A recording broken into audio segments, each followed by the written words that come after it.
नमस्कार, मैं रवीश कुमार। संविधान बदलने की बात अब तक चलती फिरती आशंकाओं की तरह देखी जाती थी, अफवाहें मानकर खारिज कर दी जाती थीं। लेकिन जब प्रधानमंत्री नरेंद्र मोदी के आर्थिक सलाहकार परिषद के अध्यक्ष बिबेक देबरॉय 15 अगस्त के दिन लंबा लंबा लेख लिखकर विस्तार से बताने लग जाएं कि 2047 के लिए एक नए संविधान की जरूरत है, तो सतर्क हो जाना चाहिए। बिबेक देबरॉय ने अपने लेख में उन आशंकाओं और अफवाहों को सही साबित कर दिया है कि कहीं से ये सोच निकल कर तो आ रही है। प्रधानमंत्री के आसपास के लोग संविधान बदलने की बात का हौसला अब दिखाने लगे हैं। यही अपने आप में औपचारिक संकेत है कि कुछ हो रहा है। मिंट अखबार में बिबेक देबरॉय का यह लेख छपा है। मुमकिन है सरकार इसे किसी व्यक्ति की निजी राय बताकर खारिज कर दे, लेकिन यह सामान्य लेख नहीं है, पूरे यकीन के साथ लिखा गया है। यह वो मामला ही नहीं कि खारिज कर देने से बात खत्म हो जाएगी। बिबेक देबरॉय लिखते हैं कि हर किसी को पसंद है कि बदलाव तेज गति से हो, ऊंचा हो और मजबूत हो। हमें 1950 में जो संविधान मिला था वो तो अब हमारे पास है भी नहीं। कई बार संशोधन हो चुके हैं और हमेशा अच्छे के लिए नहीं हुआ है। 1973 में सुप्रीम कोर्ट ने कहा था कि बेसिक ढांचा नहीं बदला जा सकता। ये इन्हें ठीक नहीं लग रहा है। राज्यसभा में पूर्व चीफ जस्टिस रंजन गोगोई का इस संदर्भ में बयान याद कीजिए। तब लगा कि उनका बयान है, मगर ये तो कहीं और से आता नजर आ रहा है। अब तो ये संविधान को भी औपनिवेशिक विरासत बता रहे हैं, जिसे आजाद भारत के लोगों ने बनाया है। कह रहे हैं कि संविधान ज्यादातर ब्रिटिश हुकूमत के बनाए गवर्नमेंट ऑफ इंडिया एक्ट 1935 पर आधारित है। अब कुछ संशोधनों से काम नहीं चलेगा, नया संविधान बनाना होगा, नई प्रस्तावना लिखनी होगी। यह सवाल पूछना होगा कि धर्मनिरपेक्ष, लोकतांत्रिक, न्याय, स्वतंत्रता और समानता का अब क्या मतलब है। तो क्या अब लोकतंत्र और समानता का मतलब बदल गया है दुनिया में और बिबेक देबरॉय की राजनीतिक दुनिया में? ऐसा क्या हो गया है कि समानता और लोकतंत्र को उन्हें नए सिरे से समझने की जरूरत महसूस हो रही है? ऐसा क्या हो गया है कि वे नागरिकता की नई परिभाषा चाहते हैं? उनके दिमाग में क्या है ये नहीं बताते। ऐसा उन्होंने पिछले साल एक लेख में कहा था, जिसके बारे में हम आगे बताएंगे। कहीं वो परिभाषा उस नागरिकता कानून की तरह संकुचित तो नहीं होगी जिसे पास करने के बाद आज भी लागू नहीं किया जा सका है। उस समय भी नागरिकता को लेकर खूब बहस हुई थी, मगर यही सरकार कानून लागू नहीं कर सकी, नियम लागू नहीं कर सकी। तो अब बिबेक देबरॉय को नागरिकता को लेकर क्या नया समझना है? यह सवाल पूछने की जरूरत ही क्यों पड़ रही है? क्या लोकतंत्र का मतलब इन्हें नहीं पता या कोई नया मतलब लाना चाहते हैं? बिबेक देबरॉय का यह लेख खतरनाक इरादों से भरा लगता है। 2024 के आते आते मोदी सरकार की वापसी का दावा और संविधान बदलने का हौसला, आप इन दोनों बातों को ध्यान से देखिए, मिलाकर देखिए। आजाद भारत के लोगों द्वारा बनाया गया संविधान अब औपनिवेशिक विरासत कहा जा रहा है। देखते देखते वो बात अब मेज पर लाकर सामने रख दी गई है जिसके बारे में अभी तक पीछे के दरवाजे से चर्चा हुआ करती थी। संविधान बदलने की बात को इससे बड़ी औपचारिक मुहर क्या हो सकती है कि प्रधानमंत्री के आर्थिक सलाहकार परिषद के मुखिया इस पर लिख रहे हैं, पुरजोर वकालत कर रहे हैं और मिंट अखबार छाप रहा है। कांग्रेस नेता जयराम रमेश ने कहा है कि संविधान बदलना आरएसएस का हमेशा से एजेंडा रहा है, भारत को सतर्क हो जाना चाहिए। यह उस संविधान सभा में चली बहसों का संकलन है जिसे बिबेक देबरॉय औपनिवेशिक विरासत कहते हैं। आप खुद देखिए कि छोटी छपाई के बाद भी इसके 8 मोटे मोटे खंड हैं। इन 8 खंडों के हजारों पन्ने हैं। संविधान सभा का गठन या उसके भीतर की बहस छिप छिपाकर नहीं की गई थी। 9 दिसंबर 1946 से लेकर 24 जनवरी 1950 तक हुई। राजेंद्र प्रसाद संविधान सभा के अध्यक्ष थे और doctor BR Ambedkar drafting committee के अध्यक्ष। इसके अन्य अध्यक्षों में Nehru, Patel, Alladi Krishnaswami Ayyar, B Pattabhi Sitaramayya, K M. Munshi, G V. Mavalankar, J B. Kripalani, H C. Mukherjee, Gopinath Bardoloi और ए.वी. ठक्कर शामिल थे। Doctor B R. Ambedkar drafting committee के चेयरमैन थे।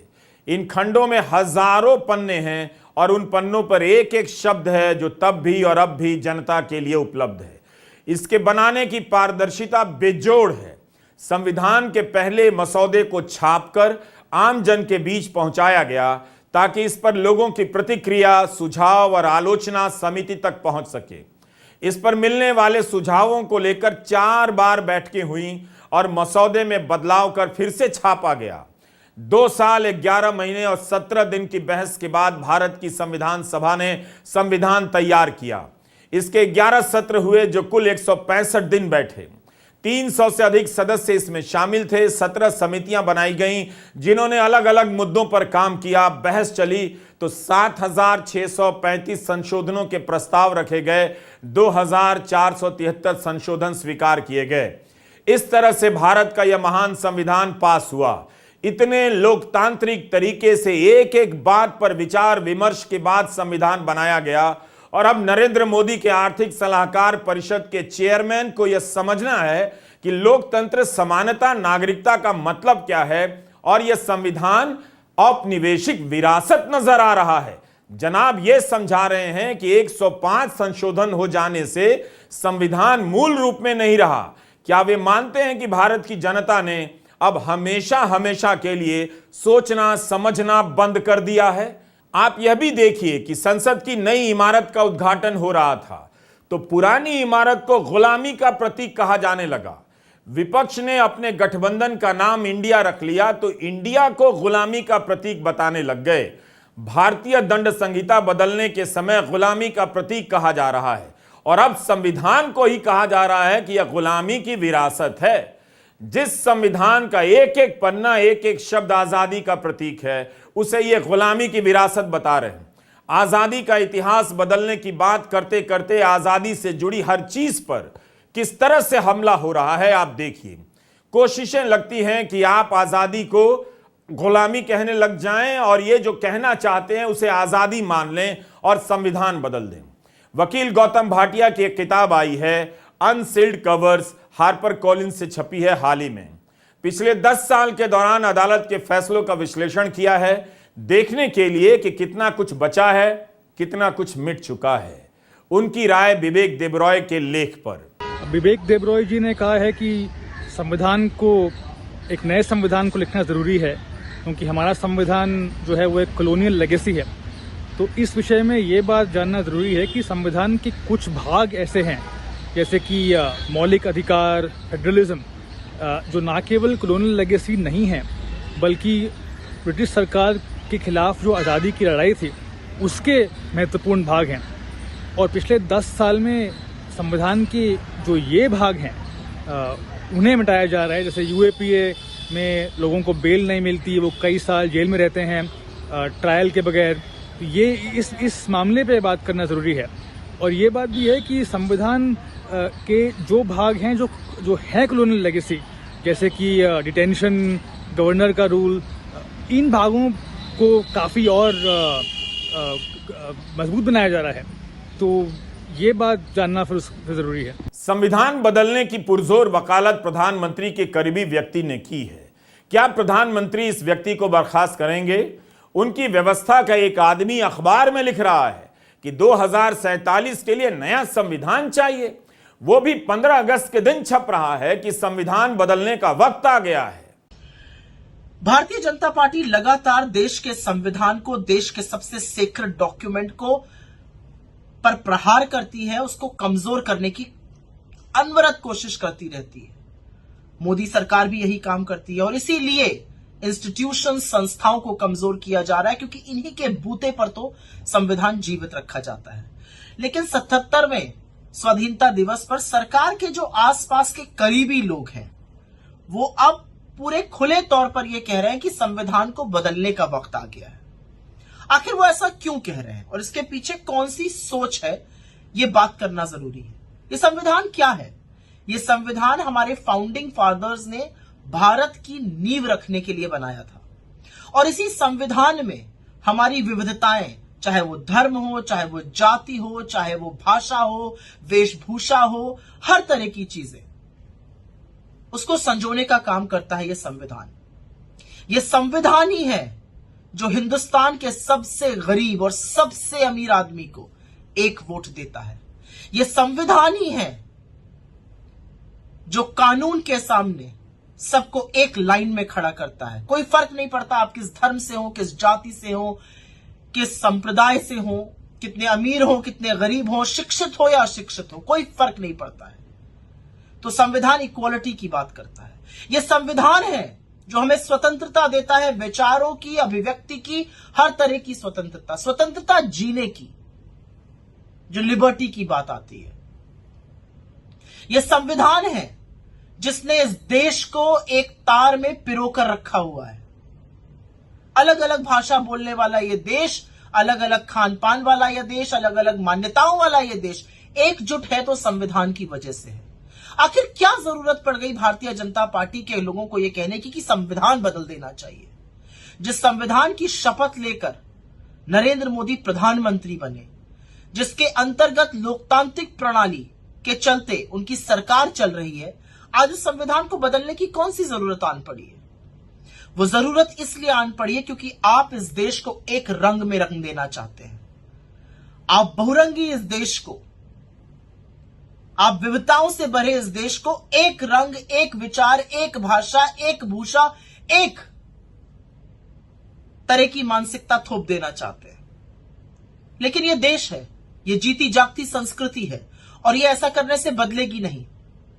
और संविधान पर कोई प्रहार होगा तो हर भारतवासी उठ खड़ा होगा, और इसलिए उठ खड़ा होगा, इसलिए लड़ाई करेगा क्योंकि उसको उसके वजूद की गारंटी सरकारें नहीं देती हैं, पॉलिटिकल पार्टीज नहीं देती हैं, नेता नहीं देते हैं।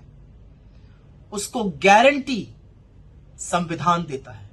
संविधान में निहित है कि आप सब एक बराबर हैं। संविधान सरकारों के लिए प्रेरणा का काम करता है। डायरेक्टिव प्रिंसिपल्स क्या है? हमें उस लक्ष्य की ओर जाना है। तो संविधान बदलने की बात करने वालों के मन में खोट है, क्योंकि वह संविधान को बदलकर एक तरह की बात करना चाहते हैं, थोपना चाहते हैं मान्यताएं, थोपना चाहते हैं अपनी विचारधारा। यह देश सब कुछ सहेगा, संविधान को बदलना कभी नहीं सहेगा।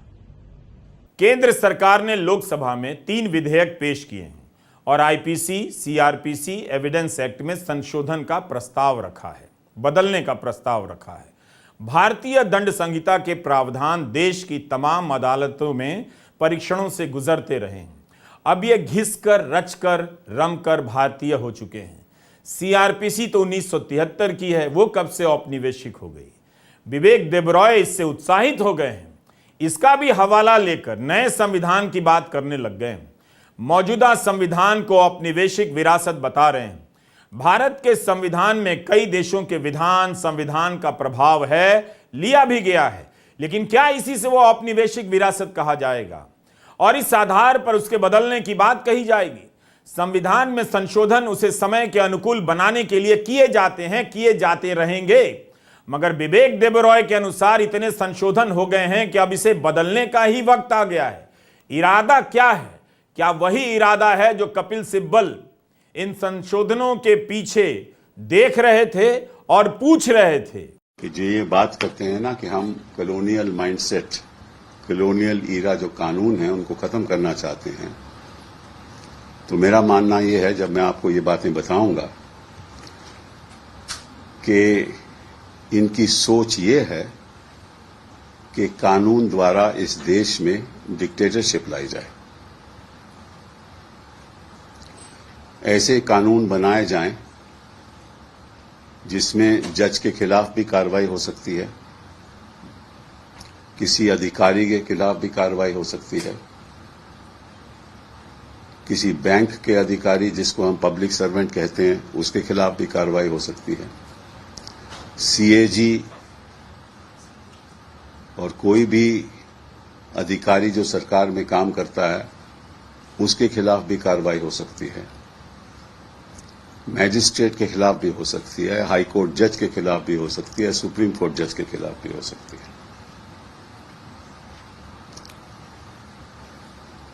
और मैं आज आग्रह करना चाहता हूं न्यायाधीशों को कि आप चौकन्ने रहिए। ऐसा कानून अगर पारित हो गया तो इस देश का भविष्य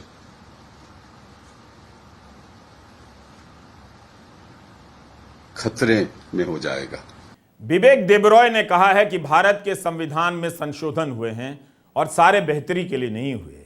1973 में जोड़ दिया गया कि संसद बेसिक स्ट्रक्चर में बदलाव नहीं कर सकती, और वे लिखते हैं, जो मैं पढ़ रहा हूं हिंदी में, कि मेरे लिए संविधान आधार स्तंभ है, उसके बाद ही बाकी चीजें आती हैं। 1950 में जो हमें मिला था वो तो अब हमारे पास नहीं है, इसमें संशोधन हो चुके हैं, हमेशा बेहतरी के लिए नहीं हुए हैं। 1973 से हमें बताया जा रहा है कि हमारे लोकतंत्र की इच्छा चाहे कुछ भी हो, संसद के जरिए बेसिक ढांचा नहीं बदला जा सकता है। जहां तक मैं समझता हूं, विवेक देबरॉय लिख रहे हैं, जहां तक मैं समझता हूं कि 1973 का फैसला मौजूदा संविधान में लागू होता है, नए संविधान में लागू नहीं होगा।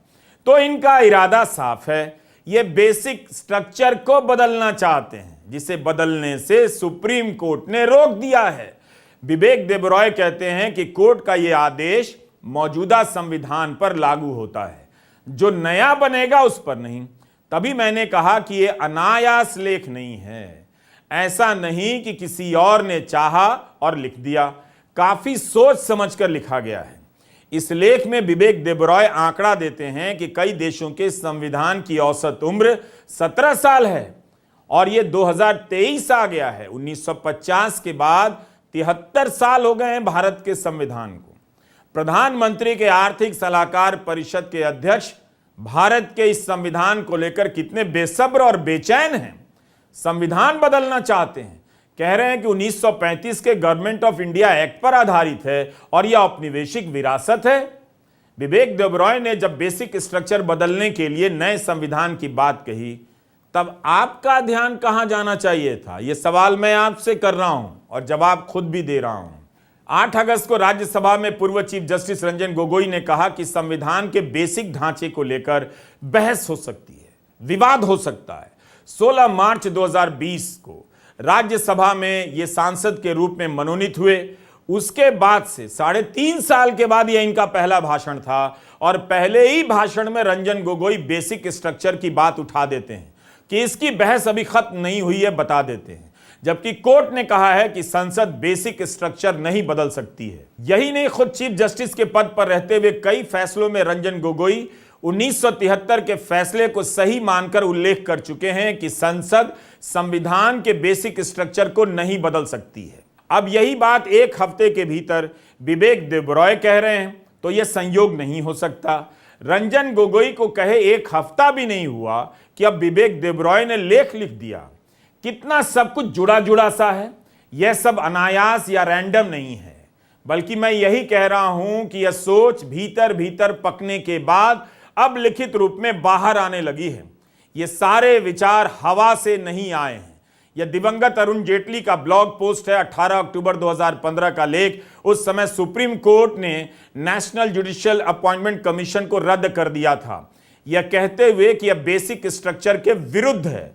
तब जेटली लिखते हैं कि लोकतंत्र में जो चुने नहीं गए हैं उनकी तानाशाही नहीं चलेगी। यह सुप्रीम कोर्ट के फैसले के बाद उन्होंने कहा है कि लोकतंत्र में जो चुने नहीं गए हैं उनकी तानाशाही नहीं चलेगी। आपने देखा कि 2015 से यह विचार किस तरह से चला आ रहा है। लोकतंत्र में निर्वाचन, चुनाव बहुत महत्वपूर्ण है, पवित्र है, मगर वही हर बात में सर्वोपरि नहीं है। यह बात हमारे संविधान निर्माता जानते थे, तभी अलग अलग संस्थाओं और उनकी जवाबदेही की कल्पना कर रहे थे। हर बात में बहुमत की बात करने वाले वही लोग होते हैं जो किसी सवाल का जवाब नहीं देना चाहते, अपने मन के फैसले को जनता का फैसला बताकर जनता पर ही थोप देना चाहते हैं। पिछले साल संविधान दिवस के मौके पर प्रधानमंत्री नरेंद्र मोदी ने कहा था, और ये उनके ही शब्द हैं, कि हमारे संविधान के प्रियम्बल की शुरुआत में जो वी द पीपल लिखा है, यह सिर्फ 3 शब्द नहीं है। वी द पीपल एक आह्वान है, एक प्रतिज्ञा है, एक विश्वास है। संविधान में लिखी यह भावना उस भारत की मूल भावना है जो दुनिया में लोकतंत्र की जननी रहा है, मदर ऑफ डेमोक्रेसी रहा है। 10 महीने बाद विवेक देबरॉय लिखते हैं कि वी द पीपल के लिए पूरा केस बनता है, माहौल बन गया है कि नया संविधान अंगीकार किया जाए, स्वीकार किया जाए। क्या चीजें बहुत तेजी से बदल रही हैं या नए नए थीम लॉन्च किए जा रहे हैं ताकि आप फिर से इस तरह की व्यापक बहसों में उलझा दिए जाएं। इस तरह की थीम लॉन्च की जाती रही है पिछले 10 साल में ताकि बहुत सारी थ्योरी मैदान में लॉन्च हो और आप इसी में व्यस्त रहें। इससे फायदा यह होता है कि आपकी जो समस्या है, आपके जो सवाल हैं, उन्हें राजनीतिक चर्चाओं में जगह नहीं मिल पाती है। आपके सवालों पर चर्चा नहीं करेंगे, बल्कि आप चर्चा करें, इसलिए नए नए सवालों की सप्लाई कर दी जाती है। विवेक देबरॉय ने इसी तरह का एक लेख 11 जून 2022 को लिखा जो न्यू इंडियन एक्सप्रेस में छपा। इस लेख में जनाब सुझाव दे रहे हैं कि राज्यों का फिर से पुनर्गठन होना चाहिए। उनके इस लेख को फिर से पढ़िए। इसमें वे सवाल उठाते हैं कि राज्यसभा की अब जरूरत ही क्या है। आगे बढ़ने से पहले एक पुरानी खबर फिर से दिखा देता हूं। हड्डियों को सिहरने की जरूरत नहीं पड़ेगी, आपका समय बचा देता हूं। 2015 में दिवंगत अरुण जेटली ने कहा था कि क्या राज्यसभा जो निर्वाचित नहीं होती है, जिसके सदस्य चुने नहीं जाते हैं जनता के द्वारा सीधे, लोकसभा पर सवाल कर सकती है। तब जेटली वित्त मंत्री थे और राज्यसभा में सत्ता पक्ष के नेता। मगर यहां तो विवेक देबरॉय सीधा सवाल कर रहे हैं कि क्या राज्यसभा की जरूरत है। न्यू इंडियन एक्सप्रेस में विवेक देबरॉय के लेख का जो टाइटल है, उस पर शायद हर किसी का ध्यान नहीं जाता। वृंदा का चला गया। टाइटल है unravelling the basic Gordian not. अब इसकी एक कहानी है। आप चाहें तो उस कहानी से इस टाइटल के भेद खोल सकते हैं। कहानी यह है कि 330 बीसी के आसपास सिकंदर अपनी सेना के साथ आज के तुर्की के एक शहर में पहुंचता है। वहां एक पुरानी गाड़ी का योक एक बहुत उलझी हुई गांठ से बंधा हुआ था। योक का मतलब हमारे गांव में पालो कहते हैं। अलग अलग भाषाओं में इसे अलग अलग तरीके से बोला जाता है। तो मान्यता थी कि जो कोई भी इसकी गांठ खोल देगा, एशिया पर राज करेगा। सिकंदर को पता चलता है तो पहले कोशिश करता है खोलने की, फिर तलवार से उसे काट डालता है। Unravelling the basic Gordian knot, anti Muslim debate में आपको उलझाकर गॉडियन नॉट की कहानी संकेतों में बताई जा रही है ताकि आपको पता ही ना चले कि तलवार के एक झटके से कितना कुछ काट कर अलग कर दिया जाने वाला है। विवेक देबरॉय का लेख बताता है कि इस 15 अगस्त को जो उन्होंने लिखा है, उस पर वे लंबे समय से सोच रहे हैं, जबकि ये उनका विषय नहीं है, ये उनका अधिकार क्षेत्र नहीं है। उनका काम है आपकी आर्थिक बेरोजगारी, कम कमाई, आर्थिक चुनौतियों और संभावनाओं के बारे में प्रधानमंत्री को राय देना।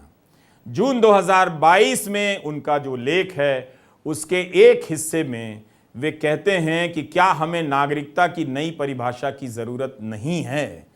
तो इन्हें नागरिकता की नई परिभाषा की जरूरत क्यों पड़ रही है? कितनी मजबूती से ये बातें आज के भारत में कही जा रही हैं।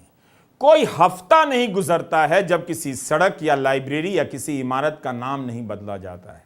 बताया जाता है कि आपको गुलामी की मानसिकता से आजादी दिलाई जा रही है। लगता है कि सड़कों के नाम बदलने वाले अब संविधान बदलने पर आ गए हैं। नमस्कार, मैं रवीश कुमार।